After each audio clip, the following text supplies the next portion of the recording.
সেই দিন খিরাই থেকে এসে গিয়েছিলাম ভাইয়ের দোকানের খাবার খেতে। না না, আমার ভাইয়ের দোকানের কথা বলছি না, কেএফসির ভাই এইচএফসির কথা বলছি।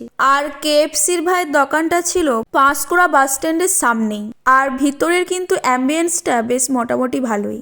আর তোমরা যারা ছবি তুলতে ভালোবাসো তোমাদের জন্য কিন্তু ছবি তোলার ব্যবস্থাও এনারা রেখেছেন। আমরা অর্ডার দিয়েছিলাম 2টো চিকেন কাটলেট আর 2 প্লেট চিকেন স্টিম মোমো। খাবারের প্লেট হাতে নিয়ে একগাল হাসি হেসে প্লেটটা নিয়ে চলে গেলাম টেবিলে। তবে এর আগে কিন্তু আমার কেএফসিতে যাওয়ার সুযোগ হয়নি, তাই কেএফসির ভাই এইচএফসির দোকানেই চলে গেলাম প্রথম। তবে ভাইয়ের দোকানের খাবার দুটো কিন্তু খেতে দুর্দান্ত ছিল। মোমোটা খেতে লেগেছিল পুরো সেই লেভেলের। তবে মেয়োনিজ না দিয়ে যদি মোমোর ঝাল ঝাল চাটনিটা দিত আরও ভাল লাগতো।